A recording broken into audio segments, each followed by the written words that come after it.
Hello and welcome to Maths with Jacob. This lesson will focus on simple fractions. In simple terms, a fraction is part of a whole. For example, if you buy a pizza, you might share it with someone else. That is, you do not eat the whole pizza. You only eat part of it.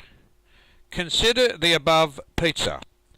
Some lucky person has taken half of it. You might be the lucky one who eats the second half.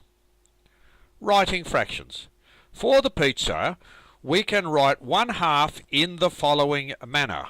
So 1/2 equals 1/2, or a half. So you can say 1/2, or you can say a half.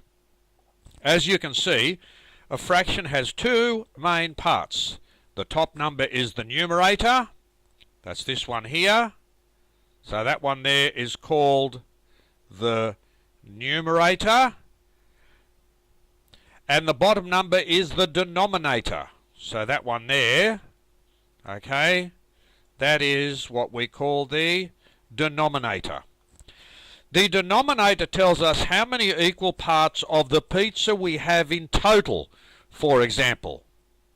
So for this pizza here, when we cut it into two halves, we have two parts, that one and that one. So there are two parts. The numerator tells us how many parts we have eaten, for example. So our friend, our lucky friend or whoever it was, he ate this part. So he ate 1 out of the 2. More examples. Consider the following cake. The cake has been divided up into 4 equal parts. That is, each part represents 1/4. So that part there, that represents 1/4. And why is that? Because there are 4 parts, 1, 2, 3, 4, and this part here, just that one, that's only one part, so that's why it's 1/4.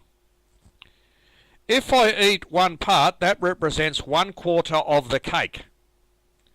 Imagine that I have a birthday cake and I cut it into 4 equal parts, as we can see to the left. So here it is, here's our birthday cake, cut into 4 equal parts.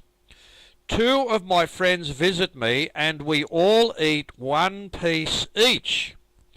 So each of us has eaten 1/4 of the cake. Okay?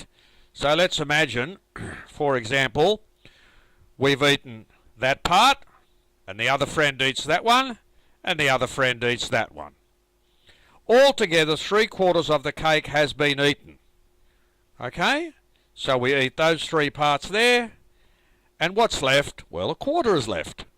Okay? Because we've only eaten those 3 there, so that one there must be left.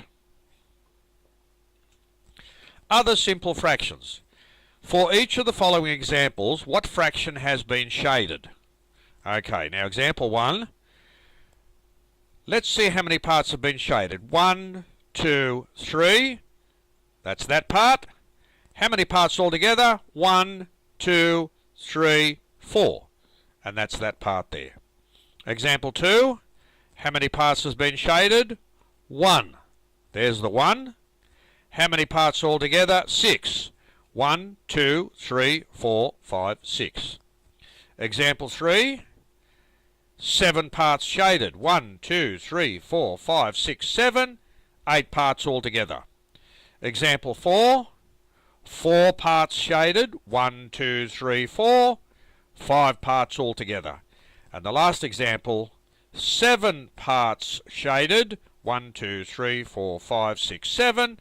9 parts altogether.